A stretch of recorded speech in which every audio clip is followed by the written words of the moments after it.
me go ahead and blow this out, and we'll just start one by one. Why don't we start with this object right here? When I first viewed this, was watching the video stream, I thought this was going to be some kind of a giant aircraft. And as I blew it up and looked at it more carefully, and by the way, I can only blow it to about 500% here, but on my display here at home, I can blow it up to 1,000%, so I can see even more detail to where it really pixelates. So this is going to be at least enough to show you that's not really going to be an aircraft, but it looks like some kind of a structure. So let's just look at it real quickly. You've got some kind of a circular area here and some kind of a support here, and then it's kind of a cut off section of the triangle right there, and it has kind of a step right there, if you noticed, where it's not all the same height. So as it goes out this way, you've got one height here, and then it steps down and you've got another height, and then it steps down again, and it looks like an entrance to some kind of a structure. And you can see a big bar or beam or wall or whatever you want to call it right here. But you can also see a half circle right here.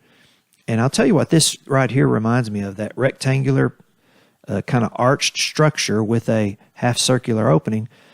Have you ever seen those quick build carports that they build for folks to put tractors and things? They're designed just this way.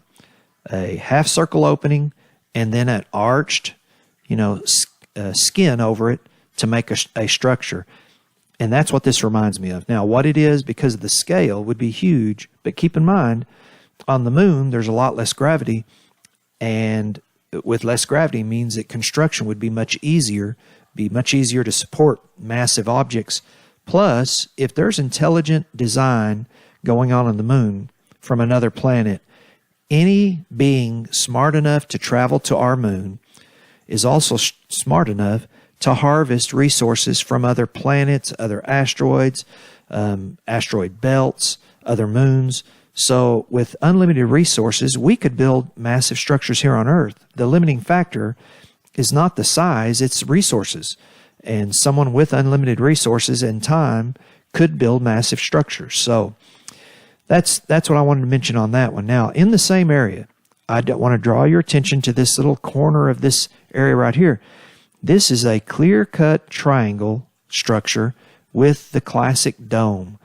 If you've watched any sci-fi, space movies, you'll see spacecraft looking just like this, triangular shaped with a little central dome.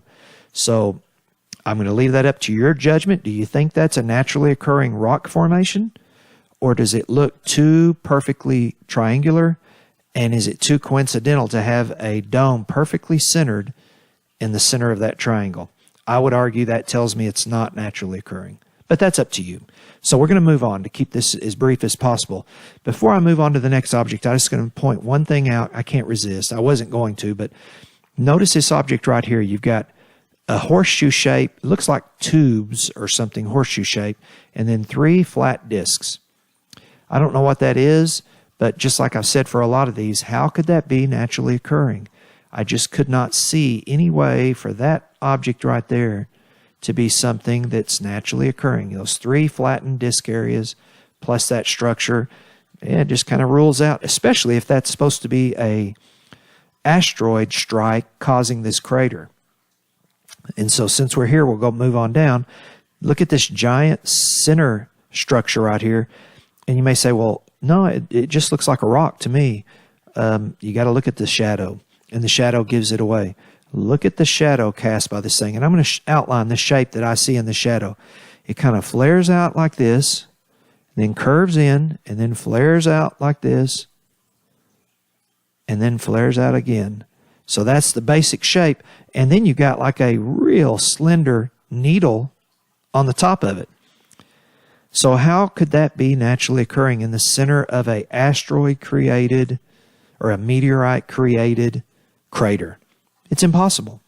So that kind of rules that out. So I don't know what these are, but that's pretty strong evidence right there, especially with that little spire on the top.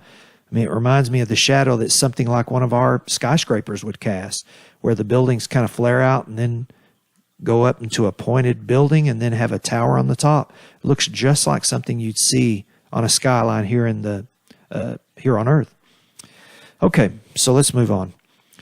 Let's look at these structures right here, and I'm not going to take a lot of time on these, but I just want to point out what I see and let you draw your own conclusion. This is a very strong circular, rounded, it looks tubular to me, like a giant round tube with some kind of a ray structure in the middle and a dark shadow right here. And it almost looks like it has some kind of a platform on one side, so it's angling a little bit right here. Now, what is that? I don't know, but it does not. I mean, let's be honest. I mean, in the comments, if you think these are all naturally occurring, go ahead and tell me, and I won't delete a comment. I'll leave it on there, but tell me why you think these are naturally. How could that be naturally occurring? That's impossible. There's one right beside it that's very similar. Even a larger structure inside, and it looks like it's cube. It looks like a cube sitting on top of a giant circular saucer-shaped item with little short legs. That's what I see. You see something different, let me know. Right next to them, I also see a square structure on legs, same way. And then something here, I'm not sure what that is. It's kind of harder to see, but these three objects, there's no question in my mind. Those are intelligent design, and I'll just leave it at that. All right, and in the center of this crater, this looks much more rock-like than this does, but look at the huge shadow it's casting. So if that's a rock, it's a giant one, and if this is supposed to be a crater, then how did that happen? And I'll just leave that open-ended question. Okay, so we've covered those two. Let's go to this last crater, and we'll look at these interesting objects, and I'm going to try to keep this objective.